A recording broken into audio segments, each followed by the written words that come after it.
11ஆம் அதிகாரத்துல நிறைய சாட்சிகளை குறித்து நமக்கு வேதவசனம் நமக்கு சொன்னது. அந்த சாட்சிகளை குறித்து தான் நம்ம அன்றைய நாள்ல தியானிச்சோம்.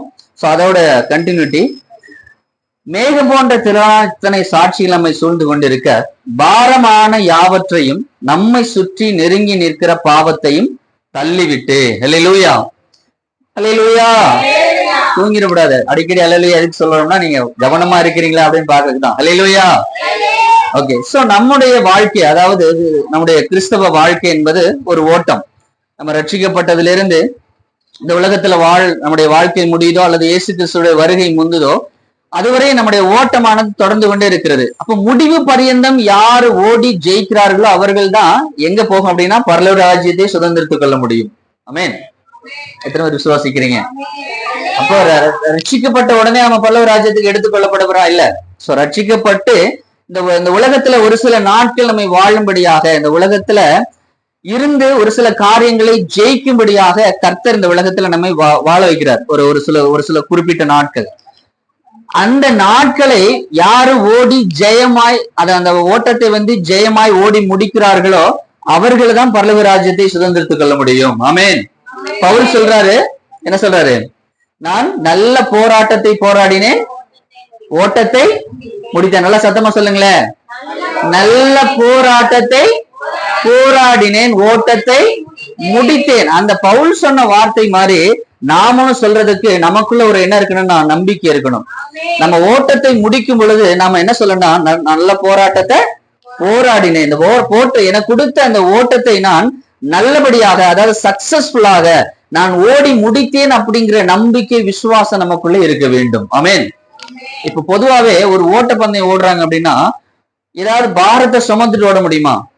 நல்ல ஓட்டப்பந்தய வீரர்கள்லாம் பாருங்க, அவங்க போட்டிருக்கக்கூடிய ட்ரெஸ், ஈவன் முடி கூட பாத்தீங்கன்னா ரொம்ப ஷார்ட்டா வெட்டியிருப்பாங்க. அந்த முடி கூட அவங்களுக்கு அந்த ஓட்டத்தை தடை பண்ணக்கூடாது, அது அந்த ஓடுவதற்கு தடையாக இருக்கக்கூடாது அப்படிங்கறதுக்காக அந்த முடியை கூட என்ன பண்ணிருப்பாங்கன்னா ஒரு சில பேர் மொட்டையை அடிச்சிருப்பாங்க, இல்லைன்னா ரொம்ப கம்மியா வெட்டியிருப்பாங்க. சோ அந்த அளவுக்கு அவர்கள் தங்கள் மேல் இருக்கக்கூடிய பாரம், அவங்க போட்டிருக்கக்கூடிய உடை, அதுல இருந்து பாத்தீங்கன்னா அவங்களுடைய உடல் எடை எல்லாமே ரொம்ப எந்த அளவுக்கு அவங்க கம்மி பண்ண முடியுமோ அந்த அளவுக்கு கம்மி பண்ணாதான் அவங்க என்ன பண்ண முடியும், அவர்கள் கொடுத்திருக்கக்கூடிய அந்த தூரத்தை ரொம்ப சீக்கிரமாக ஓட முடியும். அல்லது ஏதாவது ஒரு பாரத்தையோ அல்லது ஒரு நம்ம தமிழ்நாட்டுல கட்டுறது மாதிரி ஒரு சேலையோ கட்டிக்கிட்டு, இல்ல நிறைய ஒரு உடல் நல்ல பருமனா இருக்கிறவர்கள் அந்த ஓட்டத்தை ரொம்ப ஃபாஸ்டா ஓட முடியுமா?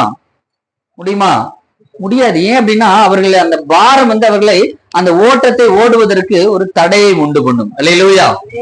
அப்ப நமக்குள்ள இருக்கக்கூடிய எது தடை? நம்முடைய அந்த ஆவிக்குரிய வாழ்க்கையில் இருக்கக்கூடிய ஓட்டம், அந்த ஆவிக்குரிய வாழ்க்கையில நமக்கு இருக்கக்கூடிய இந்த ஓட்டத்தை ஓடுவதற்கு நமக்கு எது தடையாக இருக்கிறது என்று வேதம் நமக்கு சொல்கிறது அப்படின்னா, பாரமான யாவற்றையும் நம்மை சுற்றி நெருங்கி நிற்கிற பாவத்தையும். அல்லேலூயா.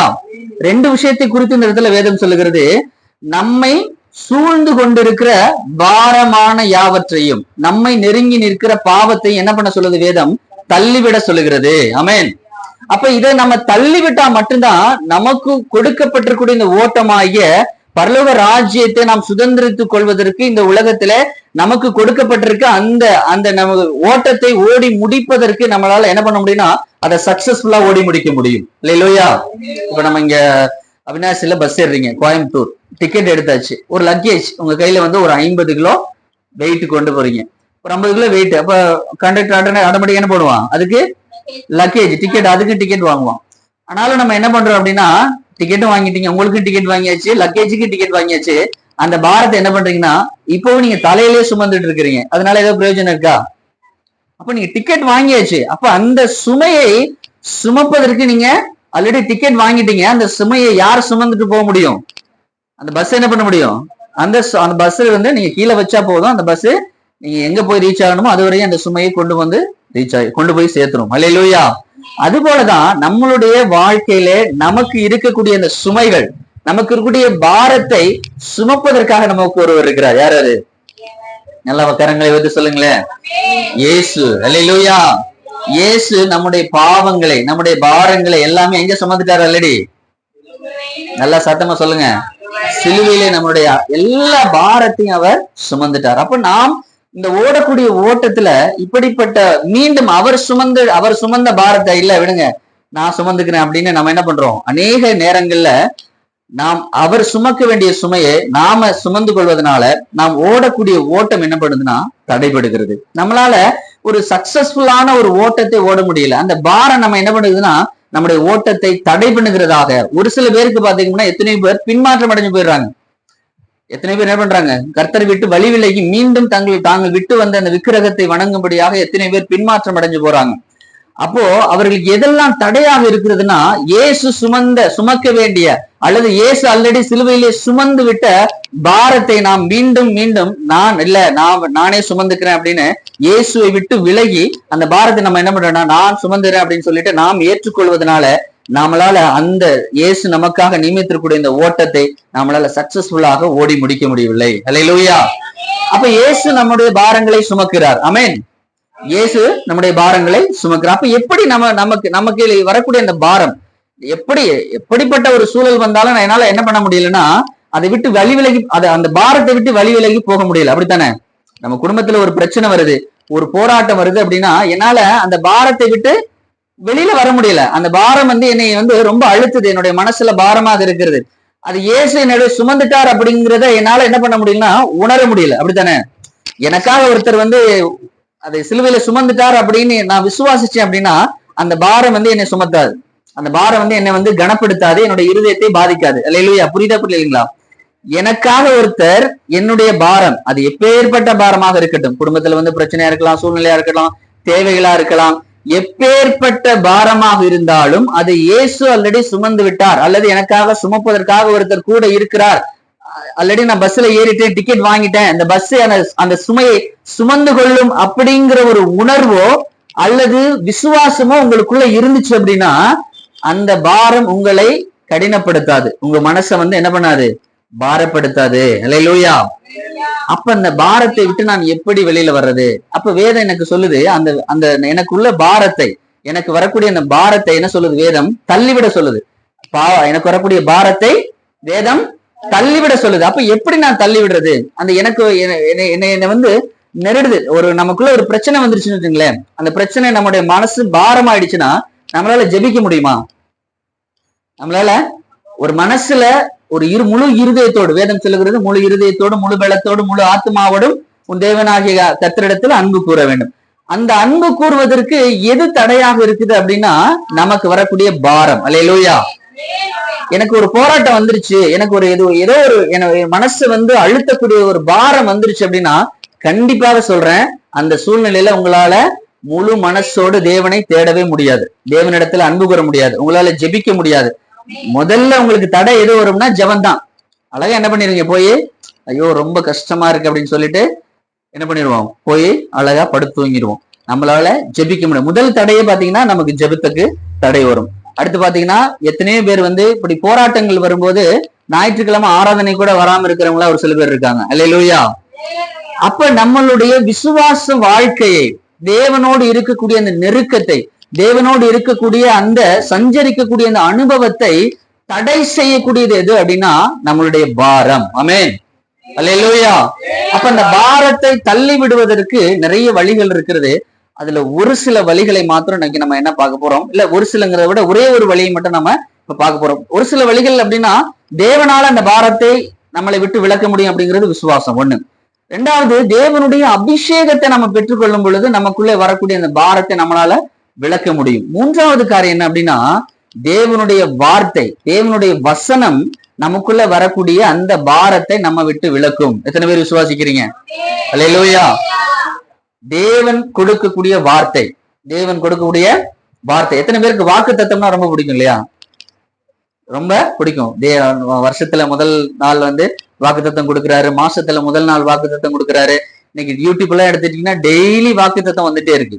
அப்ப இந்த வார்த்தைகள் வசனம் யார் கொடுக்கிறது? தேவன் நமக்கு கொடுக்கிறார். அந்த வசனம் நம்மளோடு பேசும். நம்ம ஒரு கஷ்டமா இருக்கிற சூழ்நிலையில நீங்க ஒரு வேதத்தை எடுத்து வாசிங்க, அல்லது ஒரு ஒரு ஏதாவது ஒரு ஸ்பீக்கர் பேசுறத கேக்குறீங்க, இல்ல இந்த மாதிரி சபையில வரும்போது சபையில பலிபீடத்திலிருந்து பேசக்கூடிய அந்த வார்த்தைகளை கேக்குறீங்க அப்படின்னா உங்களுடைய இருதயத்தில் இருக்கக்கூடிய அந்த வேதனையை, வலியை அல்லது பாரத்தை நீக்கக்கூடிய ஒரு வார்த்தை வசனமானது தேவனுடைய நாவிலிருந்து புறப்பட்டு வரும். எத்தனை பேர் விசுவாசிக்கிறீங்க? அல்லேலூயா, ஆமென், அல்லேலூயா. அந்த வசனம் உங்களுடைய இருதயத்தில் இருக்கக்கூடிய பாரத்தை எடுத்து போடுவதற்கு போதுமானதாக இருக்கிறது, நீங்க விசுவாசிச்சீங்கன்னா. ஆமென், அல்லேலூயா. பலிபீடத்திலிருந்து புறப்படக்கூடிய வார்த்தையாகட்டும் அல்லது பைபிளிலிருந்து வரக்கூடிய வார்த்தையாகட்டும், அந்த வசனமானது உங்களுடைய இருதயத்தில் இருக்கக்கூடிய வலிகளை, வேதனைகளை, பாரத்தை எடுத்து போடுவதற்கு போதுமானதாக இருக்கிறது. ஆமென். ஆனா அந்த வசனம் சும்மா நம்ம ஒரு வார்த்தை, இங்க இருக்கு ஒரு வாக்குத்தத்தம் இருக்கு. இந்த வாக்குத்தத்தத்தை நான் படிக்கிறதுனாலயோ அல்லது கேட்கறதுனாலயோ மாத்திரம் உங்களுடைய வாழ்க்கையில ஒரு மாற்றம் வந்துடாது. இந்த வசனத்தை நான் கேட்கிறேன், இந்த வசனம் எனக்கு கொடுக்கப்பட்டாச்சு, நான் காதுல கேட்டுட்டேன் அல்லது என் கண்ணுல பார்த்துட்டேன், அதை படிச்சுட்டேன். அது படிக்கிறதுனால மாத்திரம் அல்லது கேட்கறதுனால மாத்திரம் அந்த வசனம் என் வாழ்க்கையில கிரிய செய்யாது. அல்லேலூயா. வாசிக்கலாம் ஒரு வசனத்தை. மத்தேயு 13ஆம் அதிகாரம் 19வது வசனத்துல இயேசு சொல்றாரு. வாசிக்கலாம். மத்தேயு 13:19. புதிய ஏற்பாடு 20வது.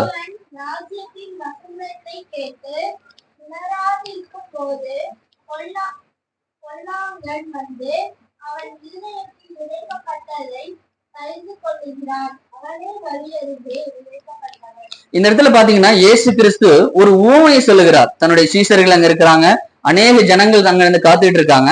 அவர்களுக்கு ஒரு உவமையை சொல்லுகிறார். இந்த வசனம் எல்லாருமே நிறைய அடிக்கடி படிச்சிருப்போம்.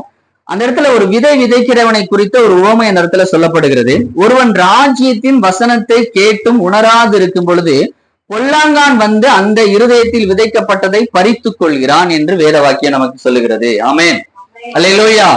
அப்ப நமக்கு ஒரு வார்த்தை கொடுக்கப்பட்டாச்சு, ஒரு வசனம் வந்துருச்சு. பலிபீடத்திலிருந்து புறப்படக்கூடிய வார்த்தையாக இருக்கலாம் அல்லது ஏதோ ஒரு வசனம் உங்களுடைய அந்த தருணம், உங்களுடைய இருதயத்தில் இருக்கக்கூடிய மன பாரத்தை நீக்கும்படியான ஒரு வார்த்தை கர்த்தர் கொடுத்துட்டாரு. அதாவது என் பிள்ளை இப்படி ஒரு கஷ்டத்துல இருக்கிறான், அப்ப அவனுக்கு அவனுடைய அந்த மன பாரத்தை போக்கணும் அப்படிங்கிறதுக்காக அந்த வார்த்தை உங்களுக்கு புறப்பட்டு வந்துருச்சு. அது எங்கேருந்து வருது? பரலோக ராஜ்யத்திலிருந்து புறப்பட்டு வருகிறது. அல்லேலூயா. பலிபீடத்திலிருந்து வரலாம், உங்களுக்கு முன்பாக எங்கேருந்து வேணாலும் வரலாம். ஆனால் உண்மையான அந்த வார்த்தை எங்கேருந்து புறப்பட்டு வருது? பரலோக ராஜ்யத்திலிருந்து, தேவனுடைய வாயிலிருந்து புறப்படக்கூடிய வார்த்தை உங்களுக்கு வந்தாச்சு. உங்களுக்கு ஒரு வாக்குத்தத்தம் கொடுக்கப்பட்டாச்சு. ஆனால் அந்த வார்த்தை என்ன பண்ணணும் அப்படின்னா உங்களுடைய இருதயத்திலே ஒரு உணர்வை கொடுக்க வேண்டும். ஆமென். நல்ல சத்தமா அல்லேலூயா சொல்லுங்களேன்.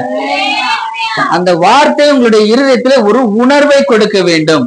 உணர்வு அப்படிங்கிறதுக்கு ஆங்கில வேதாளத்தில் எப்படி கொடுக்கப்பட்டிருக்கிறது? அண்டர்ஸ்டாண்ட் அப்படிங்கிற ஒரு வார்த்தை கொடுக்கப்பட்டிருக்கு. அண்டர்ஸ்டாண்ட் அப்படின்னா உணர்வு அல்லது புரிந்து கொள்ளுதல். அதாவது புரிந்து கொள்ளுதல், ஒருவரை குறித்து அண்டர்ஸ்டாண்டிங் அப்படின்னா அவர்களுக்கு குறித்து புரிந்து கொள்ளக்கூடிய ஒரு வார்த்தை தான் அந்த அண்டர்ஸ்டாண்டிங் அப்படிங்கிறது. இப்போ ஒரு நார்மலா பாத்தீங்க அப்படின்னா ஒரு கணவன் மனைவிக்கு இடையே ஒரு அண்டர்ஸ்டாண்டிங் இருக்கணும், அப்படித்தானே? அவர்களுக்கு ஒருவருக்கொருவர் ஒரு அண்டர்ஸ்டாண்டிங், ஒரு புரிதல் இருந்தா அப்படிதான் அவர்களுக்குள்ள ஒரு சமாதானம், ஒரு வாழ்க்கை இருக்க முடியும்.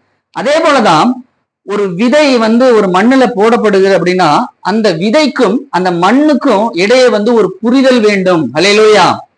நல்லா எடுத்து பாருங்க. ஒரு மாங்கொட்டை எடுத்துங்க.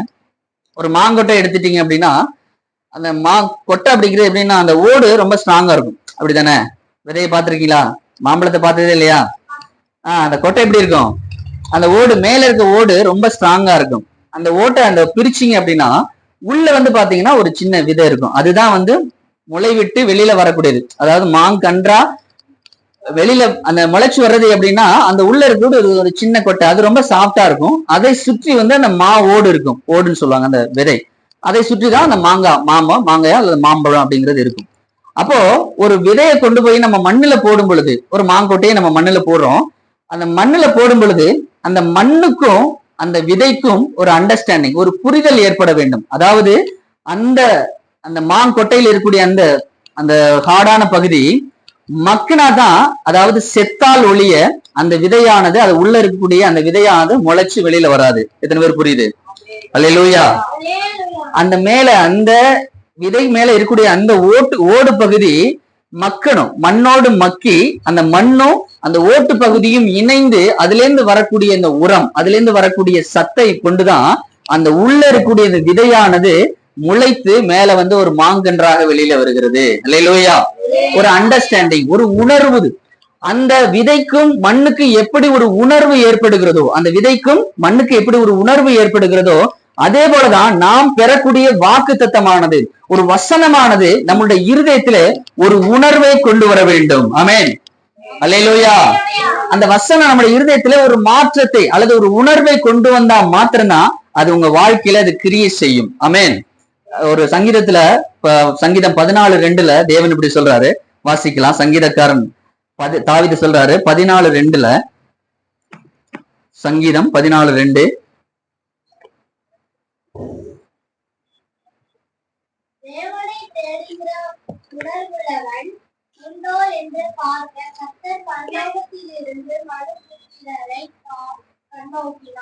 ஆமா, தேவனை தேடுகிற உணர்வுள்ளவன் உண்டோ என்று பார்க்க கர்த்தர் பரலோகத்திலிருந்து மனுபுத்திரரை கண்ணோக்கிறார். இந்த வசனம் பாத்தீங்கன்னா 2 இடத்துல இருக்கு, 53:2லயும் இருக்கு, 14:2லயும் இருக்கு. இத ஒரே வசனம். தேவன் என்ன பண்றார் அப்படின்னா, தேவன் தன்னுடைய பிள்ளைகளாகிய, அதாவது இந்த உலகத்துல வாழக்கூடிய இந்த மனு புத்திரர்களை பாக்குறாரு. அவன் தேவனை தேடக்கூடிய உணர்வு உள்ளவர்களாக இருக்கிறார்களா அப்படின்னு பாக்குறாராம். ஆமென், அல்லேலூயா. எப்படி அப்போ நமக்கு தேவனை தேடக்கூடிய ஒரு உணர்வு இருக்கு அப்படின்னு பரலோக ராஜ்யத்திலிருந்து அவர் பார்க்கிறார். ஆனா அவர் எட்டி பார்க்கும்போது நாம எப்படி இருக்கோம் அப்படின்னா, இந்த உலகத்தை தேடுகிறவர்களா தான் நம்ம இருக்கிறோம். ஆமென், அல்லேலூயா. இந்த உலகத்தின் காரியங்கள், உலகத்தின் தேடல்கள், இந்த உலகத்தினுடைய சம்பாஷணைகள், நம்மை சுற்றி இருக்கக்கூடிய நமக்கு எல்லா உணர்வுமே இருக்கா? அதாவது ஒரு குழந்தையை எப்படி வளர்க்கணும் அப்படிங்கிற ஒரு உணர்வு இருக்கு. நம்ம ஒரு குறிப்பிட்ட வயசுல நம்ம ஒரு குழந்தை வளர்ற டைம்ல அந்த பிள்ளைக்கு இத்தனை வயசு வரும்போது இவ்வளவு சேமிப்பு வேணும், ஒரு காலேஜ் படிக்கும் போது இவ்வளவு செலவு வேணும் அப்படிங்கிற ஒரு உணர்வு இருக்கு. அது சேமிச்சு வைக்கணும் அப்படிங்கிற ஒரு உணர்வு இருக்கு. நான் சம்பாரிச்சு நல்லா ஒரு வீடு கட்டணும் அப்படிங்கிற ஒரு உணர்வு இருக்கு. நல்லா இந்த உலகத்துல சமுதாயத்தில் நமக்கு சுற்றி இருக்கக்கூடிய ஜனங்களுக்கு முன்பாக நல்லதொரு வாழ்க்கை வாழ வேண்டும் அப்படிங்கிற ஒரு உணர்வு இருக்கா இல்லைங்களா? இருக்கா இல்லையா? இதெல்லாம் உணர்வுகள். நல்ல ஒரு வண்டி வாங்கணுங்கிற ஒரு வண்டி வாங்குறோம், அல்லது ஒரு மொபைல் எடுக்கணும்னு வச்சுங்களேன். இப்ப தீபாவளிக்கு எத்தனை பேர் புது மொபைல் கூட வாங்குவீங்க. அப்ப அந்த புது மொபைல் வாங்குறதுக்கு அந்த மொபைலை பத்தி எல்லா ஒரு ஞானம் எனக்கு இருக்கணும், அப்படித்தானே? எத்தனை ஜிபி, அது எவ்வளவு கெப்பாசிட்டி, என்ன டிஸ்பிளே அளவு, அதோட பேட்டரி கெப்பாசிட்டி, இதெல்லாம் அதெல்லாம் பார்த்துட்டு அதெல்லாம் அறிஞ்சிட்டு அது என்ன அப்படிங்கிறத தேடி விசாரிச்சுட்டு தான் அந்த மொபைலை வாங்க போவோம். ஒரு வண்டி வாங்கினா கூட அந்த வண்டியை குறிச்ச எல்லா ஞானம், அதை குறித்து நம்ம எல்லாமே தெரிஞ்சுக்கிட்டு தான் அந்த வண்டியை போய் வாங்க போறோம். அதே போல இந்த உலகத்தில் இருக்கக்கூடிய எல்லாவற்றையும் குறித்து நமக்கு ஒரு உணர்வு இருக்கிறது, ஒரு ஞானம் இருக்கிறது. ஆனால் தேவன் என்ன எதிர்பார்க்கிறார்னா, தேவனை தேடக்கூடிய ஒரு உணர்வு உனக்கு இருக்கா? அல்லேலூயா. அப்ப இந்த உலகத்துல நாம் எதுக்காக வந்திருக்கோம் அப்படின்னா, எதுக்காக வந்திருக்கோம்? ஒரு குறிப்பிட்ட வருஷம் ரட்சிக்கப்பட்ட ஒரு குறிப்பிட்ட வருஷம் இந்த உலகத்துல வாழ்ந்து பரலோக ராஜ்யத்தை சுதந்திரித்துக் கொள்வதற்காக தான் இந்த உலகத்துல வாழ்றோம், அப்படித்தானே? அம்மாவா இல்லையா? அல்லேலூயா. இந்த உலகத்துல நாம் ஒரு டெம்பரவரியான ஒரு வாழ்க்கை தான். இந்த உலகத்தில் இருக்கக்கூடிய எல்லாமே ஒரு நாள் அழிவுக்கென்று வைக்கப்பட்டிருக்கிறது. எப்படி நோவா காலத்துல ஒரு மிகப்பெரிய ஒரு ஜலப்பிரளயம் இந்த உலகத்தை முற்றிலுமாக அழித்து போட்டதோ, அதே போல இந்த உலகமானது எதற்கு அழிவுக்கு நேராக ஒப்புவிக்கப்பட்டிருக்குன்னா, அக்கினியுடைய அழிவுக்கு நேராக இந்த உலகம் ஒப்புவிக்கப்பட்டிருக்கிறது. அல்லேலூயா. வெளிப்படுத்தின விசேஷத்துல படிச்சு பாருங்க. இந்த உலகம் ஒரு நாள் அக்கினிக்கு இரையாக வைக்கப்பட்டிருக்கிறது. இந்த உலகத்துல இருக்கக்கூடிய எல்லாமே எப்படி நோவா காலத்துல ஒண்ணுமே இல்லாம போச்சோ, அதே போல இந்த உலகத்தில் கூடிய அத்தனையும் ஒரு நாள் அழிந்து போகும். எதனால்னா, தேவனுடைய வானத்திலிருந்து புறப்படக்கூடிய இந்த அக்கினினால இந்த உலகம் ஒரு நாள் அழிக்கப்படும். அப்போ அழியக்கூடிய இந்த உலகத்தில் இருக்கக்கூடிய அழியக்கூடிய ஒரு பொருளுக்காக, ஒரு எத்தனையோ ஒரு விஷயங்களுக்காக, எத்தனையோ காரியங்களுக்காக நம்முடைய இருதயம் உணர்வடைகிறது. ஆனால் தேவனை தேடக்கூடிய காரியங்களை நம்முடைய இருதயம் உணர்வடைகிறதா அப்படின்னா ஒரு கேள்விக்குறியாக தான் இருக்கிறது. ஆமென். அப்ப அது உணர்வு அடையும்படியாக தான் பலிபீடத்திலிருந்து புறப்படக்கூடிய ஒரு வார்த்தை வருகிறது, அல்லது தேவனுடைய ஏதோ ஒரு வழியில, ஏதோ ஒரு வகையில உங்களுக்கு ஒரு வார்த்தையை கர்த்தர் கொடுக்கிறார். எதற்கு அப்படின்னா, நீங்கள் உணர்வடையும்படியாக. அல்லேலூயா. ஆமென். அப்ப உங்க மனசுல இருக்கக்கூடிய இந்த பாரம் ஏதோ ஒரு பாரமாக இருக்கலாம், அல்லது உங்களை அழுத்தி நெருங்கி நிற்கக்கூடிய ஒரு பாவமாக இருக்கலாம். எதையாக இருந்தாலும் அதை உங்களை விட்டு தள்ளுவதற்கு எது நமக்கு உதவி செய்கிறது அப்படின்னா, கர்த்தருடைய வார்த்தை நமக்கு உதவி செய்கிறது. ஆமென், அல்லேலூயா. அந்த வசனம் நமக்கு கண்டிப்பா, அந்த வசனம் நம்முடைய இருதயத்தில ஒரு உணர்வை கொண்டு வருமையானால், அந்த வார்த்தை கண்டிப்பாக நம்முடைய வாழ்க்கையில மிகப்பெரிய ஒரு மாற்றத்தை, ஒரு விடுதலையை, ஒரு ரட்சிப்பை, அந்த சூழ்நிலையிலிருந்து நம்மை விடுவிக்கக்கூடிய வார்த்தையாக அது மாறும். அப்ப நான் என்ன பண்ணணும் அப்படின்னா, அந்த வார்த்தையை வாங்குறவர்களாக மாத்திரமல்ல, அந்த வார்த்தை நம்ம வாழ்க்கையில் என்ன பண்ணணும்னா ஒரு மாற்றத்தை கொண்டு வர வேண்டும், ஒரு உணர்வை கொண்டு வர வேண்டும். அது அந்த வசனம் என்னுடைய வாழ்க்கையில ஒரு உணர்வை கொண்டு ஒரு ஃபார் எக்ஸாம்பிள், எனக்குள்ள ஏதோ ஒரு பாவம் இருக்கு, கர்த்தருக்கு பிடிக்காத ஒரு விஷயம் இருக்கு அப்படின்னா, அந்த விஷயத்தை உணர்த்தக்கூடிய வார்த்தை பலிபீடத்திலிருந்து புறப்பட்டு வரும். அல்லேலூயா. அப்ப இங்க இருந்து புறப்படக்கூடிய ஒரு சில பேர் வந்து சொல்லுவாங்க, இந்த பாஸ்டர் எப்ப பார்த்தாலும் எங்களையே கார்னர் பண்ணி பேசுவாங்க அப்படின்னு. ஏன்னா அந்த அந்த சபையில இருக்கக்கூடிய பாஸ்டர் குறித்து இப்படிப்பட்ட குறைகள்லாம் சொல்லுவாங்க. எப்ப பார்த்தாலும் எங்களை வந்து கார்னர் பண்ணியே பேசுறாங்க, இந்த வசனம் வந்து எப்ப பார்த்தாலும் எங்களை வந்து குத்தி குத்தியே பேசுறாங்கன்னு சொல்லு. அப்ப உங்களை குத்துபடியான ஒரு வார்த்தை பலிபீடத்திலிருந்து புறப்பட்டு வருது அப்படின்னா அந்த வசனத்தின்படி நீங்க மாற வேண்டும் என்று அர்த்தம். அல்லேலூயா. எத்தனை பேர் புரியுது? இந்த பலிபீடத்திலிருந்து புறப்படக்கூடிய ஒரு வார்த்தை உங்க இருதயத்தை காயப்படுத்துது அல்லது குற்றப்படுத்துது அல்லது வந்து குத்துது அப்படின்னா அந்த வசனத்தின்படி நீங்கள் மாற வேண்டும் என்று அர்த்தம். அது வந்து உங்களை கார்னர் பண்ணுவதற்காக சொல்லப்படக்கூடிய வார்த்தை அல்ல. நீங்கள் அந்த வசனத்தின்படி மாற வேண்டும் என்று தேவன் பரலோகத்திலிருந்து அனுப்பக்கூடிய வார்த்தை. எத்தனை பேர் புரியுது? அல்லேலூயா. அப்ப அந்த வார்த்தையின்படி நான் உணர்வடைய வேண்டும். ஏதோ என் வாழ்க்கையில் ஏதோ ஒரு சின்ன பிரச்சனை இருக்கலாம், ஏதோ கர்த்தருக்கு பிடிக்காத ஒரு விஷயம் இருக்கலாம், அதை வந்து நீங்க மாற்ற வேண்டும் என்பதற்காக தான் அந்த பலிபீடத்திலிருந்து அந்த வார்த்தை புறப்பட்டு வரும். அந்த வசனத்தின்படி நீங்கள் உணர்வடைந்து, அந்த வசனம் எனக்காக தான் கொடுக்கப்பட்டிருக்கு, இந்த வார்த்தை நான் மாற வேண்டும் என்பதற்காக தான் கொடுக்கப்படுது அப்படின்னு நான் உணர்வடையும் பொழுது அந்த வசனமானது என் வாழ்க்கையை மாற்றும்படியாக, என் இருதயத்தில் இருக்கக்கூடிய பாரத்தை மாற்றும்படியாக கண்டிப்பா என்னுடைய வாழ்க்கையில அந்த வார்த்தையானது 30, 60, 100 மடங்கான பலனை தருவதாக அமையும். அல்லேலூயா, அல்லேலூயா. அப்போ ஒருவேளை அந்த வசனத்தை நான் உணர்வடையல அப்படின்னா, அந்த வார்த்தையை கொண்டு நான் என்னுடைய இருதயத்தை நான் மாற்றவில்லை, நான் உணர்வடையல அப்படின்னா ஆட்டோமேட்டிக்கா பாத்தீங்கன்னா எனக்கு வர வேண்டிய பிரச்சனைகள், அப்ப நான் ஏதோ ஒரு பிரச்சனை, ஏதோ ஒரு பாவத்தின் நிமித்தம் எனக்கு வரக்கூடிய அந்த பாரமானது இன்னும் என்ன ஆகும்னா பெருகத்தான் செய்யும். அதுல இருந்து வரக்கூடிய போராட்டங்கள் இன்னும் அதிகமாக செய்யும். அப்ப இதெல்லாம் மாறணும் அப்படின்னா அந்த வார்த்தை பலிபீடத்திலிருந்து எனக்காக, எல்லா வார்த்தையும் விடுங்க, உங்களுக்காக ஒரு வார்த்தை கொடுக்கப்படும். இந்த 1 மணி நேரம் பேசணும் அப்படின்னா இந்த 1 மணி நேரம் ஃபுல்லா உங்களுக்கு மெசேஜ் இருக்காது, ஏதேனும் ஒரு வார்த்தை அது உங்களுக்காக கண்டிப்பா கர்த்தர் பேசுவார். எத்தனை பேர் விசுவாசிக்கிறீங்க? அல்லேலூயா. ஒரு வார்த்தை. நீங்க ஏதோ ஒரு விஷயத்தை நீங்க எதிர்பார்த்து வரலாம், ஏதோ ஒரு காரியத்துக்காக உங்களுடைய மனசுல போராடிட்டு இருக்கலாம், அதை மாற்றுவடியான ஒரு வார்த்தை கண்டிப்பாக அந்த பலிபீடத்திலிருந்து புறப்பட்டு வரும். அந்த வசனத்தை யார் புரிந்து கொண்டு அதை பெற்றுக்கொண்டு அதன்படி உணர்வடைகிறார்களோ அவருடைய வாழ்க்கை அந்த வசனம் கண்டிப்பாக மாற்றும். அல்லேலூயா, ஆமென், அல்லேலூயா. தொடர்ந்து வாசிக்கலாம். 20வது வசனம். கற்பாறை இடங்களிலே விதைக்கப்பட்டவன் வசனத்தை கேட்டு உடனே அதை சந்தோஷத்தோட ஏற்றுக்கொள்கிறான். ஆகிலும் தனக்குள்ளே வேறில்லாதனால் கொஞ்ச காலம் மாத்திரம் நிலைத்திருப்பான். வசனத்து நிமித்தம் உபத்திரமும் துன்பமும் உண்டான உடனே இடரல் அடைவான். அல்லேலூயா. ஒரு வசனம் வந்துருச்சு, என் வாழ்க்கையில நான் உணர்வடைஞ்சாலுமே அந்த வார்த்தை என்ன பண்ணுனா என்னுடைய மனசுடைய ஆழத்துல, என் வாழ்க்கையில என்னுடைய இருதயத்தின் ஆழத்துல அந்த வசனம் இருக்கணும். இப்ப ஒரு நல்லப்பெல்லாம் மழை காலம், நல்லா காத்து அடிக்குதுன்னு வச்சுங்களேன், எங்கேயாவது ஆலமரம் சாஞ்சு பார்த்திருக்கோமா? ஆலமரம் சாயுமா? ஏன் அப்படின்னா ஆலமரம் என்ன இருக்கும்? நிறைய வேர்கள் இருக்கும், நிறைய விழுதுகள் இருக்கும். அப்போ அந்த வேரானது ரொம்ப ஆழத்துல இருக்கும், பூமியில ரொம்ப ஆழத்தின் அடியில இருக்கும். அப்போ எவ்வளவு காத்து அடிச்சாலும் அந்த ஆலமரமானது என்ன அது சாயாது. ஆனா ஒரு சில பாருங்க, ஒரு சில இந்த பனைமரம் ரொம்ப நெடுன்னு வளைந்திருக்கும், ஆனா அதோட வேர் வந்து கீழே ஆழத்துல போயிருக்காது. அப்ப அப்படிப்பட்ட மரங்கள் எல்லாம் என்ன பாப்பு, நீ திரும்ப பாப்பு, நீ திரும்ப. அப்படிப்பட்ட மரங்கள் எல்லாம் என்ன ஆகும் அப்படின்னா வேறு ஒரு காற்று அடிக்கும் பொழுது அல்லது ஒரு மிகப்பெரிய ஒரு புயல் வரும் பொழுது அந்த மரமானது என்ன பண்ணுது? கீழே சாஞ்சிடுது. அல்லேலூயா. அதே போலதான் இந்த வசனத்தை கேட்டு ஒரு சில பேர் பாத்தீங்கன்னா அந்த ஆவிக்குரிய வாழ்க்கையில ஆரம்பத்துல சொல்றேன், ஆரம்பத்துல பயங்கரமா வருவாங்க, பயங்கரமா சர்ச்சுக்கு வர்றது என்ன, பயங்கர பேசுறது, நல்ல சாட்சி சொல்றது என்ன, பாடுறது என்ன, தேவனுக்கு என்று காணிக்கை கொடுக்கறது, எல்லாத்துலயும் பயங்கரமா இருப்பாங்க. ஆனால் அவங்க வாழ்க்கையில ஏதாவது ஒரு பிரச்சனை வந்துருச்சுன்னா, இன்னும் வேதம் நமக்கு சொல்லுகிறது, வசனத்தின் நிமித்தம் உபத்திரமும் துன்பம் உண்டான உடனே, ஒரு வசனத்தினால தேவன் கொடுக்கக்கூடிய இந்த வார்த்தையினால நமக்கு துன்பம் வரும் பொழுது, ஒரு போராட்டம் வரும் பொழுது, அப்ப என்ன பண்றாங்கன்னா ஆட்டோமேட்டிக்கா அவர்கள் வீழ்ச்சி அடைந்து போகிறார்கள். ஏன் அப்படின்னா இங்கிருந்து கொடுக்கக்கூடிய வார்த்தையை இந்த காதுல வாங்கி இந்த காதுல விட்டு போயிருது. அந்த வசனம் நமக்கு தான் கொடுக்கப்பட்டிருக்குது அப்படின்னு அந்த வசனத்தை தன்னுடைய இருதயத்துல வைத்து உணர்வடைந்து அதை தன்னுடைய இருதயத்தின் ஆழத்தில் வைக்கிறவர்கள், அந்த வசனத்தை குறித்து தியானிக்கிறவர்கள் என்ன பண்ண மாட்டாங்கன்னா எப்பேற்பட்ட சூழ்நிலை வந்தாலும் அதை குறித்து என்ன பண்ண மாட்டாங்க, அந்த இடத்துல வந்து வீழ்ச்சி அடைய மாட்டாங்க. ஆமென், அல்லேலூயா. அப்ப போராட்டம் வருது, யுத்தம் வருது அப்படின்னா அந்த இடத்துல கர்த்தருடைய வார்த்தை அவர்களை பலப்படுத்தணும். பலப்படுத்தணும் வேண்டாமா?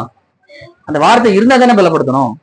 ஒரு உலகத்துல ஒரு பழமொழி சொல்லுவாங்க, சட்டில இருந்தாதான் அகப்பையில வருமா. அப்போ அந்த வார்த்தை உங்களுக்குள்ள இருந்தாதான் உங்களுக்கு ஒரு போராட்டம் வரும் பொழுது அந்த வார்த்தையானது உங்களுக்குள்ள இருந்து வெளிப்பட்டு அந்த சூழ்நிலையை மாற்றி உங்களுக்குள்ள ஒரு விடுதலை தரும். ஆமென். எத்தனை பேர் புரியுது?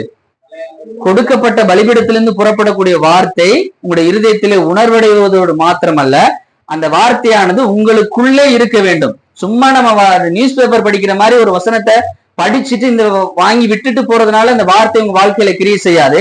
அந்த வசனம் உங்களுக்குள்ள, எப்படி உங்க பிளட் இல்லாம நம்மளால என்ன பண்ண முடியாது, வாழ முடியாது. அதே போலதான் இந்த உடம்புக்குள்ள எப்படி பிளட் எல்லா இடத்துலயும் கலந்து இருக்கிறதோ, அதே போல தேவன் தரக்கூடிய வார்த்தை, வசனம் அல்லது வாக்கு தத்தம், என் வாழ்க்கையை மாற்றக்கூடிய இந்த வார்த்தையானது என் உடம்புல எப்படி ரத்த நாளங்கள் எல்லா இடத்துலயும், ரத்தம் இல்லாத இடமே இருக்காது இல்லையா, எல்லா இடத்துலயும் ரத்தம் கலந்துருக்கு. அதே போலதான் இந்த வசனமானது எனக்குள்ளே எல்லா இடத்துலயும் அது கலந்து இருக்கும் பொழுது, என் உயிரோடு கலந்து இருக்கும் பொழுது, என்னுடைய சரீரம் முழுவதும் அது கலந்து இருக்கும் பொழுது, ஏற்ற வேளையில அந்த வசனம் வெளிப்பட்டு உங்களை தேற்றும். பிரச்சனை வரும் பொழுது, போராட்டம் வரும் பொழுது, ஒரு சூழ்நிலை வரும் பொழுது, அந்த இடத்துல அந்த வார்த்தையானது உங்களுடைய இருதயத்தை மாற்றி நீங்க பின்மாற்றம் அடைந்து விடாதபடி, வீழ்ச்சி அடைந்து போகாதபடி கர்த்தருடைய வார்த்தை உங்களுடைய இருதயத்தை பலப்படுத்தும். அல்லேலூயா. யோபு சொல்றாரு, யோபு அவங்க மனைவி சொல்றாங்க பாருங்க, 2ஆம் அதிகாரம் 9வது வசனத்துல, அப்பொழுது அவன் மனைவி அவனை பார்த்து, நீர் இன்னும் உம்முடைய உத்தமத்தில் உறுதியாய் நிற்கிறீரோ, தேவனை தூஷித்து ஜீவனை விடும் என்றார். அல்லேலூயா. 10வது வசனத்துல அவர் சொல்றாரு, அதற்கு அவன், நீ பைத்தியக்காரி பேசுகிறது போல பேசுகிறாய், தேவன் கையிலே நன்மையை பெற்ற நாம் தீமையை பெற வேண்டாமோ என்றான். அல்லேலூயா. ரொம்ப ரொம்ப ஹார்டான வார்த்தை பாருங்க, ரொம்ப கஷ்டமான வார்த்தை. யோபு சோதிக்கும்படியாக சாத்தான் தேவனிடத்துல பர்மிஷன் வாங்கிட்டு சோதிக்கிறான். அவன்கிட்ட இருந்த எல்லாமே ஒரே நாள்ல அட் அ டைம்ல, அவட குழந்தையில இருந்து அவனுடைய இருக்கக்கூடிய எல்லா விதமான ஆடு மாடு எல்லா இருக்கக்கூடிய வசதி வாய்ப்புகள் எல்லாம் போயிடுது. அது மாத்திரம் இல்ல, அவனுடைய உடம்பு ஃபுல்லா பருக்கள் வந்துருச்சு.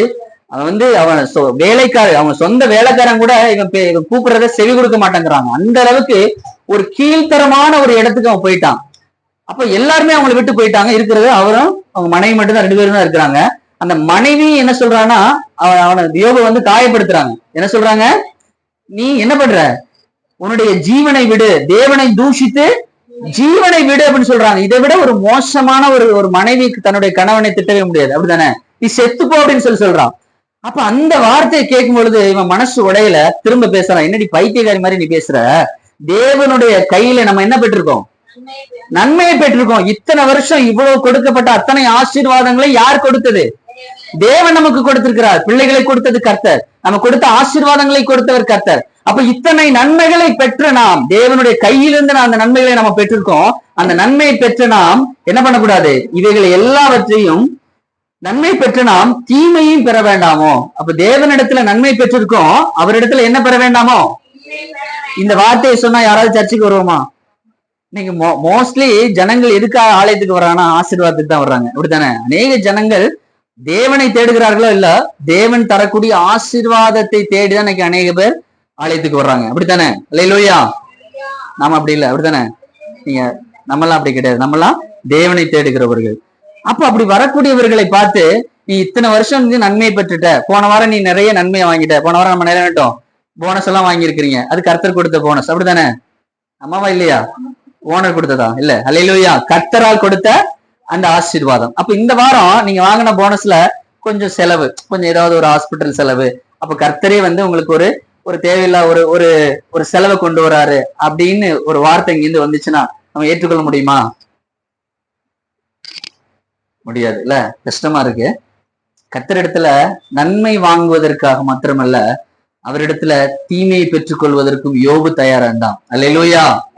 அதனாலதான் யோபுக்கு ரெட்டத்தனையா, அவன் எதெல்லாம் இழந்தானோ அத்தனையும் கர்த்தர் ரெட்டத்தனையாய் ஆசீர்வாதங்களை கர்த்தர் கொடுத்தார். அல்லேலூயா. ஒரு அழகான ஒரு பாடல் கூட இருக்கு, என் தேவையை சொல்லி சொல்லி உம்மை துக்கப்படுத்த மாட்டே, என் தேவையே நீங்கதான், என் எண்ணத்தை சொல்லி சொல்லி நிறைவேற்றவும் சொல்ல மாட்டே, என் இதயமே நீங்கதான். அல்லேலூயா. தேவனை தேடுகிறவர்கள் அப்படி தேவனுடைய அவர் கொடுக்கக்கூடிய ஆசீர்வாதத்தை மாத்திரம் தேடுகிறவர்களாக அல்ல, தேவனையே தேடுகிறவர்களாக நாம் இருக்க வேண்டும். சத்தமே வல்லையே.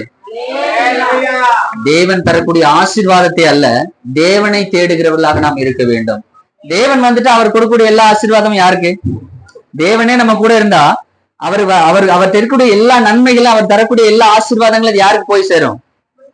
நமக்கு தான் வந்து சேரும். அப்போ நாம் தேவனுடைய ஆசீர்வாதங்களை மாத்திரம் தேடுகிறவர்களா அல்ல, தேவனை தேடுகிறதாக இருக்கணும். அப்போ அந்த தேவன் தரக்கூடிய, கர்த்தர் தரக்கூடிய அந்த வசனத்தின் நிமித்தம் ஏதேனும் நமக்கு போராட்டம் வந்தா கூட, பிரச்சனைகள் வந்தா கூட, நம்ம வாழ்க்கையில ஒரு பிரச்சனைகள் வந்தா கூட, அந்த வசனத்தின் நிமித்தம் ஒவ்வொருத்தரமும் துன்பம் உண்டான உடனே இடரல் அடையாதபடி அந்த வசனமானது நம்ம என்ன பண்ணணும் அப்படின்னா பலப்படுத்துகிறதாக, அந்த பிரச்சனையிலிருந்து நம்மை விடுவிக்க கூடியதாக அந்த வார்த்தையை நம்ம என்ன பண்ணணும்னா நம்முடைய வாழ்க்கையை கண்டிப்பா மாற்றக்கூடியதாக இருக்கணும். அப்படின்னா அந்த வசனத்தின் மூலமாக நாம் உணர்வடைய வேண்டும், அந்த வசனம் நமக்குள்ள இருக்க வேண்டும்.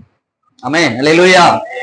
அப்போ தேவனுடைய வார்த்தையை முதல்ல நம்ம என்ன பண்ணோம்னா வசனத்தை கேட்கறது அப்படியே விட்டுறாம அந்த வசனம் நம்முடைய இருதயத்துல ஒரு உணர்வை கொண்டு வர வேண்டும். இரண்டாவது, அந்த வசனமானது நம்மளுக்குள்ளே ஆழமான வேர், எப்படி ஒரு ஆழம மரத்துடைய வேர் எப்படி ஆழமாக இருக்கிறதோ அதே போல அந்த வசனமானது நம்மளுடைய இருதயத்தின் ஆழத்துல அந்த வசனம் இருக்கணும். அப்போ எந்த வேலையிலும் எந்த சூழ்நிலையிலும் ஒரு பிசாசு வருதுன்னு வச்சுங்களேன், ஒரு கதை யாரோ தட்டுறாங்க, போய் திறக்கிறீங்க, ஒரு பிசாசு வந்து நிக்குது, அப்ப என்ன வசனம் நமக்குள்ள இருந்து வெளிப்படணும்? அப்போலே இப்போ சாத்தானே, எத்தனையோ வசனங்கள் இருக்கு. அதே போலதான் பிசாசு அப்படிங்கிறது, பிசாசு வந்து முன்னாடி வந்து நிக்கணும் அவசியம் இல்லை. நம்ம வாழ்க்கையில நம்முடைய இருதயத்துல ஏதேனும் ஒரு பாரத்தை வச்சுட்டு போனா போதும், நம்மளால என்ன பண்ண முடியாது? கர்த்தரோடு நெருங்கி சேரவே முடியாது. அப்போ அந்த சூழ்நிலையை மாற்றுவதற்கான வார்த்தை வசனம் வேதத்துல மாத்திரமல்ல, அந்த வசனம் எங்க இருக்கணும்? இருதயத்துல இருக்கணும். அங்க போய் தேடிட்டு இருக்க கூடாது. அந்த டைம்ல நம்ம வந்து தேடிட்டு இருக்க கூடாது. அந்த வசனம் நமக்குள்ள ஆழமாக இருக்கும் பொழுது அந்த சூழ்நிலையை மாற்றி நம்முடைய வாழ்க்கையை மாற்றுவதற்கு அந்த வசனம் போதுமானதாக இருக்கிறது. அல்லேலூயா. தொடர்ந்து வாசிக்கலாம். 22வது வசனம். முள்ளுள்ள இடங்களில் விதைக்கப்பட்டவன் வசனத்தை கேட்கிறவனா இருந்தும் உலக கவலையும் ஐஸ்வர்யத்தின் மயக்கமும் வசனத்தை நெருக்கி போடுகிறதுனால் அவனும் பலனற்று போவான். மூன்றாவது என்ன பண்ணணும்? ஒரு வசனம் நமக்குள்ள வந்துருச்சு அப்படின்னா முதல்ல இருதயத்துல உணர்வு வேண்டும். இரண்டாவது, அந்த வார்த்தையானது நம்முடைய இருதயத்தின் ஆழத்திலே வேரூன்றி இருக்க வேண்டும். மூன்றாவது, இந்த உலகத்தின் கவலைகள் அல்லது உலகத்தில் இருக்கக்கூடிய நம்மை சுற்றி இருக்கக்கூடிய பாரம் அல்லது நமக்கு வரக்கூடிய ஐஸ்வர்யம், இது இரண்டுமே அந்த வார்த்தை என்ன பண்ணக்கூடாதுன்னா நெருக்கி போடக்கூடாது என்று வேதம் சொல்லுகிறது. ஆமென், அல்லேலூயா. வீட்டுல நம்ம செடி வளர்க்கிறோம், அப்பதான் மொட்டு விட்டு வளர்ந்து வரும் பொழுது அது மேல முட்செடிகள்லாம் இருக்குது, அது மேல வளர்ந்து வர முடியாம தடுக்குதுன்னு வச்சுங்களேன், அந்த செடி வளர்ந்து வர முடியுமா? தடுத்துரும். அது அந்த செடி வந்து அதற்கு ஏற்ற வளர்ச்சியை அந்த முட்செடியானது அதை தடுத்து நிப்பாட்டிடும், அதால வளர்ச்சி அடைய முடியாது. அல்லேலூயா. அப்போ அந்த வார்த்தை, அப்ப நமக்கு கொடுக்கப்படக்கூடிய அந்த வார்த்தையானது இது போன்ற நம்மை சுற்றி இருக்கக்கூடிய பாரம், எந்த விதமான போராட்டம், நம்மை சுற்றி இருக்கக்கூடிய எந்த விதமான காரியங்களும் அதை வந்து தடுத்து நிறுத்தக்கூடாது. இப்ப நம்ம பொதுவா பாத்தீங்கன்னா ஒரு காருக்காக நம்ம ஜெபிக்கிறோம்னு வச்சுங்களேன், அது வந்து நமக்கு நம்முடைய வாழ்க்கையில தேவையான ஒரு விஷயம் தானே, ஒரு ஐஸ்வர்யம். அந்த கார் ஜெபிக்கிறோம், கர்த்தர் அந்த காரையும் தர்றாருன்னு வச்சுங்க.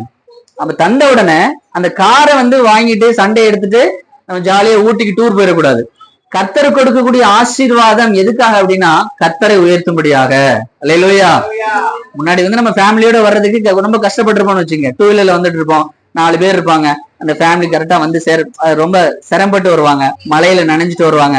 அப்ப கர்த்தர் நமக்கு ஒரு ஆசீர்வாதமா ஒரு கார் கொடுக்குறாரு அப்படின்னா அந்த காரை கொண்டு தேவனுடைய நாமத்தை உயர்த்தணுமே ஒழிஞ்சு அதை கொண்டுட்டு நம்ம என்ன பண்ணக்கூடாது? தேவனுக்காக கொடுக்க வேண்டிய நாள், கொடுக்க வேண்டிய நேரம், அவருக்காக கொடுக்க வேண்டிய விஷயங்கள் எல்லாவற்றையும் விட்டுட்டு நம்ம என்ன பண்ணக்கூடாது அப்படின்னா தேவனை விட்டு வழி விலகி போக கூடாது. அப்ப தேவன் அது இது நான் ஒரு சிம்பிள் ஒரு எக்ஸாம்பிளுக்கு தான் சொன்னேன். நம்ம கொடுக்க வேண்டிய வேற என்ன ஆசீர்வாதமாக இருந்தாலும் சரி, எந்த ஐஸ்வர்யமாக இருந்தாலும் சரி, ஒரு மனுஷனுக்கு தேவன் ஆசீர்வாதத்தை கொடுக்குது. நீ நல்லபடியா அந்த உலகத்துல நன்மையோடு நல்ல மற்றவர்களை போல நல்ல சமாதானத்தோடும் நல்ல சந்தோஷத்தோடும் எல்லா விதமான வசதி வாய்ப்புகளோடும் வாழ வேண்டுமே அப்படிங்கிறதுக்காக தான் தேவன் ஆசீர்வதிக்கிறாரே ஒழிஞ்சு அந்த ஆசீர்வாதம் ஒருபோதும் தேவனை விட்டு நம்ம வழிவிலக பண்ணக்கூடியதாக இருக்கக்கூடாது. அல்லேலூயா. ஒரு சில பேர் பாத்தீங்க அப்படின்னா அந்த ஐஸ்வர்யம் வரும் பொழுது எத்தனையோ பேர் வழிவிலகி போகிறவர்கள் இருக்காங்க. பாவத்தின் பிடியில, பாவத்தின் அடிமைத்தனத்தில் போகிறவங்க இருக்கிறாங்க. எத்தனை பேர் நம்ம பாக்குறோம், எத்தனையோ பேர் நல்ல வசதி வாய்ப்புகள் இல்லாத டைம்ல தேவனை நல்லா தேடுவாங்க. தேவனோடு எப்போது ஆராதிக்கிறது, ஆன் டைம்ல சர்ச்சுக்கு வர்றது, இது எல்லாமே அவங்களுக்குள்ள இருக்கும். ஒரு ஆவிக்குரிய வாழ்க்கையை அவங்க ஸ்டாண்டர்ட் இருக்கும். பாப்பா கொஞ்சம் சத்தம் போடாதீங்க. சோ அவங்களுக்குள்ள அந்த அந்த ஆவிக்குரிய வாழ்க்கையில எப்பொழுதுமே அவங்க ஒரு நிலை நிற்கிறவர்களாக இருப்பாங்க. ஆனா எப்ப ஒரு நல்ல வசதி வாய்ப்புகள் வரும்போது, அதிக பணம் வரும் பொழுது, அவங்க கர்த்தரை விட்டு வழி விலகிறவர்களாக, அல்லது ஏதாவது ஒரு பாவம் அவங்களுடைய வாழ்க்கையில இடைபடும். ஏதாவது அந்த பணத்தின் நிமித்தம், அந்த ஐஸ்வர்யத்தின் நிமித்தம் அவங்க தங்களுடைய வாழ்க்கையை, அந்த ஆவிக்குரிய வாழ்க்கையை இழந்து போகக்கூடிய எத்தனை பேர் நம்ம பாக்குறோம். அல்லேலூயா. ஏன் எத்தனையோ ஊழியக்காரர்களை பாக்குறோம், நல்லா ஊழியம் செய்வாங்க. ஆனா வசதி வாய்ப்புகள் வரும்போது கர்த்தரை விட்டு தூர போகக்கூடிய எத்தனையோ ஊழியர்கள் இந்த உலகத்துல இருக்கிறாங்க, நம்முடைய தமிழகத்துல இருக்காங்க. ஏன் நிறைய எடுத்துக்காட்டு, திருப்பூர்ல எத்தனையோ காரியங்கள், அப்படிப்பட்ட காரியங்கள்லாம் நடந்திருக்கு. அப்போ ஐஸ்வர்யம், தேவன் கொடுக்கக்கூடிய ஐஸ்வர்யமோ அல்லது ஒரு ஆசீர்வாதமோ நம்ம இன்னும் தேவனோடு நெருங்கி சேர்வதற்காக, ஒரு ஐஸ்வர்யம் அதிகமா வருதுன்னா என்ன பண்ணணும்? இல்லாதவங்களுக்கு கொடுக்கணும். நம்ம சபையில எத்தனை பேர் இல்லாதவங்க இருக்காங்க, சபை காரியங்களுக்காக செலவு பண்ணலாம், நம்மை சுற்றி இருக்கிறவர்களுக்காக செலவு பண்ணலாம். இது போன்ற மற்றவர்களுக்காக உதவி செய்யும்படியாக தான் உங்களுக்கு அந்த ஆசீர்வாதம் கொடுக்கப்படுகிறதே அன்றி, நீங்கள் அதை கொண்டு பாவத்தில் விழுவதற்கோ அல்லது கர்த்தரை விட்டு வழி விலகி போவதற்காகவே அல்ல. ஆமென். அல்லேலூயா. எஸ்தர் ராஜாத்தி, எஸ்தருக்கு அந்த அரண்மனையில அவங்களுக்கு அந்த அரண்மனையோட ராணியாக மாறுவதற்கு ஒரு வாய்ப்பு கிடைக்கிறது. அப்ப வாய்ப்பு கிடைக்கும் பொழுது அந்த நமக்கே தெரியும், அந்த இடத்துல இஸ்ரவேல் அங்க இருக்கக்கூடிய யூதர்கள் எல்லாரையும் கொலை செய்யும்படியான ஒரு உத்தரவு ராஜாட்ட இருந்து புறப்பட்டு வருகிறது. அப்போ அந்த உத்தரவை கேன்சல் பண்ணுவதற்கு ஒருத்தருக்கு மட்டும்தான் அதிகாரம் இருக்கு. யாருக்கு? அந்த ராஜாவுக்கு மட்டும்தான், எஸ்தருக்கு இல்ல, ராஜாவுக்கு மட்டும்தான் அந்த அதிகாரம் இருக்கு. அப்ப அந்த ராஜா கிட்ட போய் யாராவது ஒருத்தவங்க பரிந்து பேசி அந்த அந்த கொடுக்கப்பட்ட உத்தரவை தடை செய்ய வேணும். அப்ப தடை செய்வதற்கு ஒரே அங்க இருக்கக்கூடியவர்களுக்கு அந்த அதிகாரம், ராஜாட்ட நெருங்கி பேசுறதுக்கு யாருக்கு அதிகாரம் இருக்குன்னா அந்த எஸ்தர் ராஜாத்திக்கு. அல்லேலூயா. அப்ப அந்த இடத்துல அவங்க சித்தப்பா போய் சொல்றாரு, இந்த மாதிரி உத்தரவு கொடுத்துட்டாங்க, நீ போய் ராஜாட்ட எப்படியாவது பேசி அந்த உத்தரவை கேன்சல் பண்ணு அப்படின்னு சொல்லி பேசுறாங்க. அப்ப அந்த ராஜாத்தி சொல்றாங்க, நான் போய் ராஜாட்ட போய் பேச போனேன்னா, ஏன்னா அவருடைய அனுமதி இல்லாம அவருடைய இடத்துக்கு போக கூடாது. ராஜாவோட அனுமதி இல்லாம ராஜாத்தியாக இருந்தாலுமே அவங்க இடத்துக்கு என்ன பண்ணக்கூடாது, போக கூடாது. இவர் போகும் பொழுது ஒருவேளை ராஜா தன்னுடைய செங்கோலை நீட்டாம இருந்தாருன்னா அங்க இருக்கக்கூடிய போர் சேவர்கள் என்ன பண்ணிடுவாங்க, இவங்கள அந்த இடத்துல வெட்டி கொன்றுவாங்க. அப்போ அப்படி என்னை கொன்றுவாங்க, நான் போக மாட்டேன் அப்படின்னு சொல்லிட்டு திரும்பி அங்கேருந்து மெசேஜ் அனுப்புறாங்க. அப்ப ஆமா திரும்ப சொல்றாரு, நீ இந்த டைம்ல போய் அந்த இடத்துல ராஜா கிட்ட சொல்லி அந்த உத்தரவை நீ கேன்சல் பண்ணல அப்படின்னா யூதருக்கு ரட்சிப்பு வேறு இடத்திலிருந்து வரும். எத்தனை பேர் புரியுது? நீ போய் அந்த இடத்துல இந்த காரியத்தை நீ செய்யல அப்படின்னா அதை கேன்சல் பண்ணுவதற்கு கர்த்தர் வேற யாரையாவது பயன்படுத்துவார். அல்லேலூயா. அப்ப நீ உன்னை அந்த இடத்துல ராஜாத்தியாக வைத்ததற்கான நோக்கம் என்ன அப்படின்னா, இப்படிப்பட்ட ஒரு நெருக்கமான சூழ்நிலையில நீ எழுந்து செயல்பட வேண்டும் என்பதற்காக, உனக்கு கொடுக்கப்பட்ட ஆசீர்வாதம் எதற்கு என்பதற்காக, இந்த உலகத்தில் இருக்கக்கூடிய அநேகர்களுக்கு அல்லது ஒரு நெருக்கமான சூழ்நிலையில் இருக்கிறவர்களுக்கு ஒரு உதவி செய்யும்படியாக தான் உங்களுக்கு அந்த ஆசீர்வாதம் கொடுக்கப்படுகிறதே அன்றி அந்த ஆசீர்வாதத்தை கொண்டு தான் மாட்டு வாழ்ந்துடா போதும். அந்த இடத்துல அழகா சொல்ல ராமன், நீ இஸ்ரவேலுக்கு ரட்சிப்பு வேற இடத்துல வரும், ஆனால் நீ ஒரு நல்ல சமாதானமா நீயும் ஒரு குடும்பமும் சந்தோஷமா எப்போதும் வாழ்ந்துடலாம் மட்டும் யோசிக்காத. ஏன் அப்படின்னா கர்த்தருடைய வார்த்தை, கர்த்தருடைய வசனம், அந்த இடத்துல ரட்சிப்பு யார் மூலியமா வேணாலும் வரும். யூதரை காப்பாத்துறதுக்கு கர்த்தர் வேற யாரை வேணாலும் பயன்படுத்தலாம், ஆனால் நீ மட்டும் சுகபத்திரமா வாழ முடியும் அப்படின்னு மட்டும் நினைக்காத அப்படிங்கிற ஒரு வார்த்தையை சொல்வாரு. ஆனா நமக்கு கொடுக்கப்படக்கூடிய அந்த ஆசீர்வாதம், ஒரு ஐஸ்வர்யம் எதற்காக அப்படின்னா, நம்மை சுற்றி இருக்கக்கூடிய அநேக பிரச்சனையில் இருக்கிறவர்களுக்கும் நெருக்கத்தில் இருக்கிறவர்களுக்கும் அதை உதவி செய்யும்படியாக, அல்லது ஒரு சபையின் காரியங்களுக்காக அதை உதவி செய்யும்படியாக தான் நமக்கு அப்படிப்பட்ட ஆசீர்வாதம் ஐஸ்வர்யம் கொடுக்கப்படுகிறதே அன்றி தேவனை விட்டு தூர போவதற்கோ அல்லது தேவனுடைய வார்த்தையை விட்டு வழி விலகி போவதற்காகவே அல்ல. எத்தனை பேர் விசுவாசிக்கிறீங்க? நல்ல கரங்களை உயர்த்தி அல்லேலூயா சொல்லலாமா? அல்லேலூயா. அப்போ நம்ம 3 வசனங்களை படிச்சிருக்கோம். ஒண்ணு தேவனுடைய வார்த்தை வரும் பொழுது நம்முடைய இருதயத்துல உணர்வடைய வேண்டும். 2வதாக அந்த வசனமானது நம்முடைய இருதயத்தின் ஆழத்துல போகணும். அந்த வசனம் நமக்குள்ள வரும் பொழுது நம்மை சுற்றி இருக்கக்கூடிய ஐஸ்வர்யமோ அல்லது நமக்கு வரக்கூடிய போராட்டமோ, நம்ம சுற்றி இருக்கக்கூடிய உலக கவலையோ, நமக்குள்ள இருக்கக்கூடிய அந்த வசனத்தை என்ன பண்ணக்கூடாதுன்னா நெருக்கி போடக்கூடாது. அந்த வசனம் பலன் கொடுக்கும்படியாக, அந்த வசனம் நமக்குள்ளே ஒரு நம்ம வாழ்க்கையை மாற்றும்படியான காரியத்தை, அது நமக்குள்ள இருக்கக்கூடிய ஐஸ்வர்யமோ அல்லது நமக்கு வரக்கூடிய உலக கவலையோ அதை தடை பண்ணக்கூடாது. அல்லேலூயா. அந்த உலக கவலை ஒரு சில நேரத்தில் நம்ம என்ன பண்ணுதுன்னா தடை பண்ணுது. உலக கவலைன்னா என்ன, ஒரு தேவைகளா இருக்கலாம். இப்ப பாருங்க, எனக்கு அக்டோபர் மாசம், இந்த மாசம் ஸ்டார்டிங்ல 1ஆம் தேதி, அப்ப அதுக்கு முத நாள் பாத்தீங்க அப்படின்னா எங்க அப்பா வந்து ஹாஸ்பிட்டல் அட்மிட்டட், ஹார்ட்ல பிளாக் இருக்குன்னு சொல்லிட்டு ஹாஸ்பிட்டல் அட்மிட் பண்ணியாச்சு. 1ஆம் தேதி 2ஆம் தேதி நான் அங்க போயிட்டேன், புதுக்கோட்டையில அட்மிட் பண்ணியாச்சு, அங்க ஊருக்கு போயாச்சு. அப்போ அவர் கூட தான் இருக்கிறேன். ஐசியூல அட்மிட் பண்ணியாச்சு. நிறைய செலவுகள் தெரியும், ஒரு ஐசியூல அட்மிட் பண்ணா பிரைவேட் ஹாஸ்பிட்டல் எந்த அளவுக்கு செலவு இருக்குன்னு தெரியும். கிட்டத்தட்ட 1.5 லட்சம் ரூபாய் செலவு.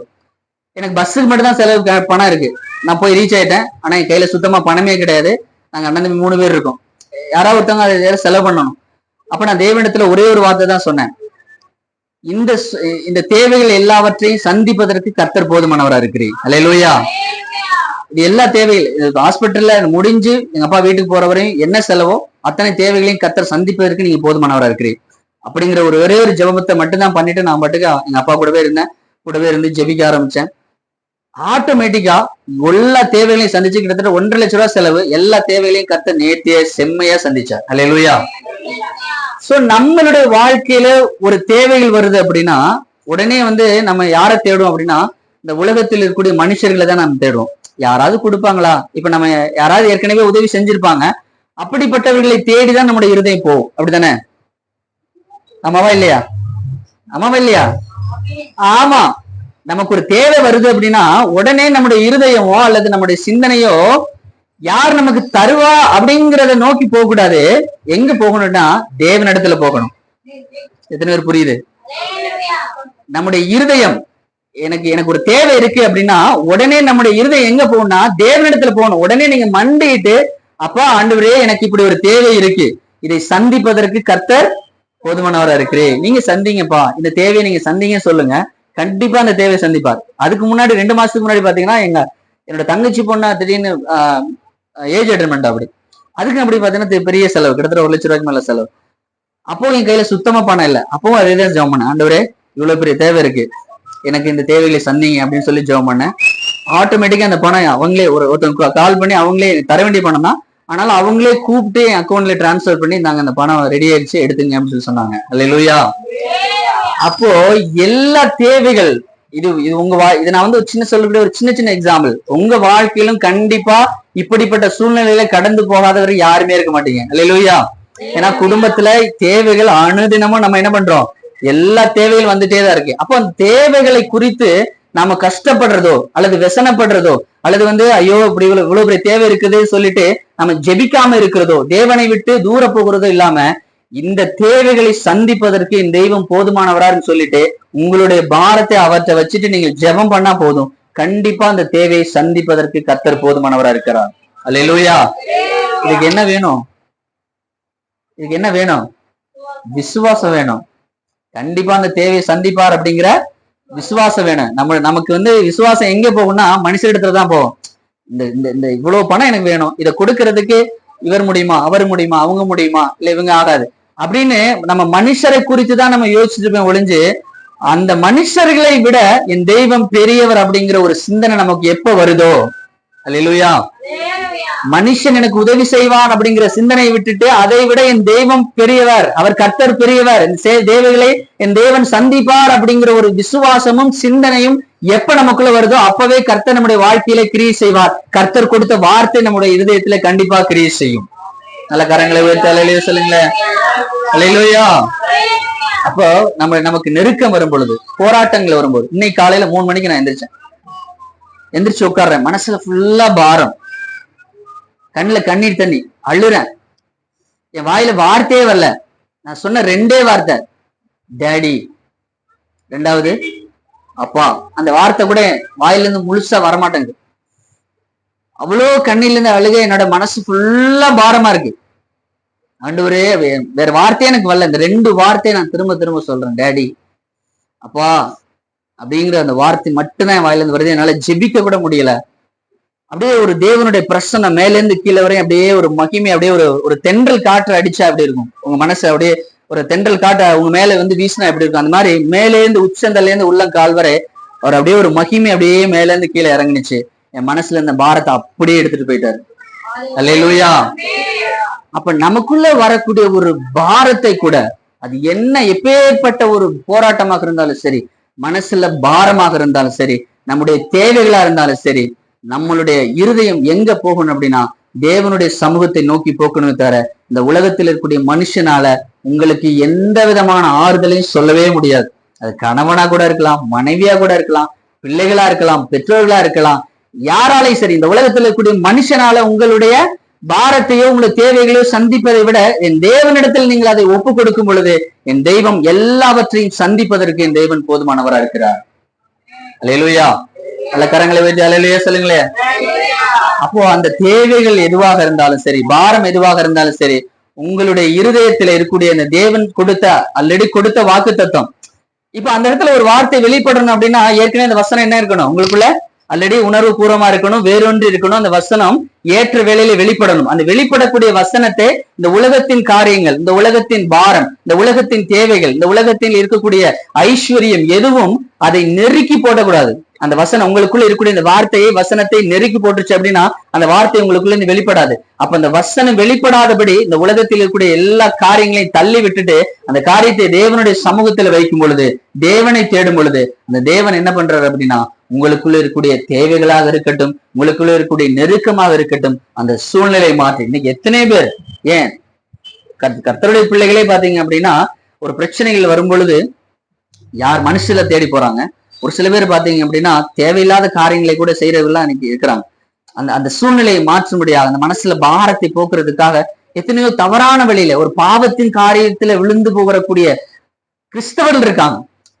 சோ இந்த உலகத்தில் இருக்கக்கூடிய எந்த ஒரு பாவமோ அல்லது மனுஷனோ எதுவுமே உங்களுடைய சூழ்நிலையை மாற்ற முடியாது. இதை எத்தனை பேர் அதை விசுவாசமா உங்களுடைய இருதயத்துல ஏற்றுக்கொள்கிறீர்களோ அவர்களை மாத்திரம்தான் கர்த்தர் என்ன பண்ண முடியும்னா உங்களை தூக்கி எடுக்க முடியும். நீங்க ஒரு சூழ்நிலை வரும்பொழுது நீங்க மனுஷனை தேடி போட்டீங்கன்னா கர்த்தர் என்ன பண்ணாரு? ஓரமா இருந்து வேடிக்கை மட்டும் தான் பார்ப்பாரு. அல்லேலூயா. எத்தனை பேர் புரியுது? பிரச்சனை வரும் பொழுது, தேவைகள் வரும் பொழுது நீங்க தேவனை தேடாம மனுஷனை தேடி போனீங்கன்னா அவர் என்ன சொன்னாரு? என்ன பண்ணுவார்னா வெயிட் பண்ணுவார். நீ எல்லா இடத்துலயும் போயிட்டு வா, நீ எல்லாரையும் சந்திச்சுட்டு மெதுவா, எப்ப இருந்தாலும் கடைசியா நீ எங்கதான் போயாகணும்?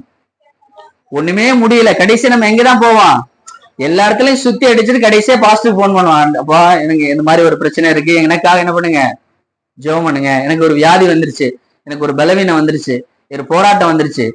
கடைசியா எங்க போனா பாஸ்டருக்கு போன் பண்ணி இந்த மாதிரி ஒரு பிரச்சனை வந்துருச்சு, எங்களுக்காக ஜெபம் பண்ணுங்க. அல்லது நீங்க உட்கார்ந்து உங்களால பலன் இருந்துச்சுன்னா நீங்க ஜெபிப்பீங்க, அல்லனா ஊழியக்காரங்களை கால் பண்ணி ஒரு ஜெபம் பண்ணுங்க அப்படின்னு சொல்லுவோம். அல்லேலூயா. இத ஃபர்ஸ்ட் என்ன பண்ணணும்? செஞ்சிடணும். நீங்க ஊழியக்காரனை கூட தேட வேண்டியதில்ல.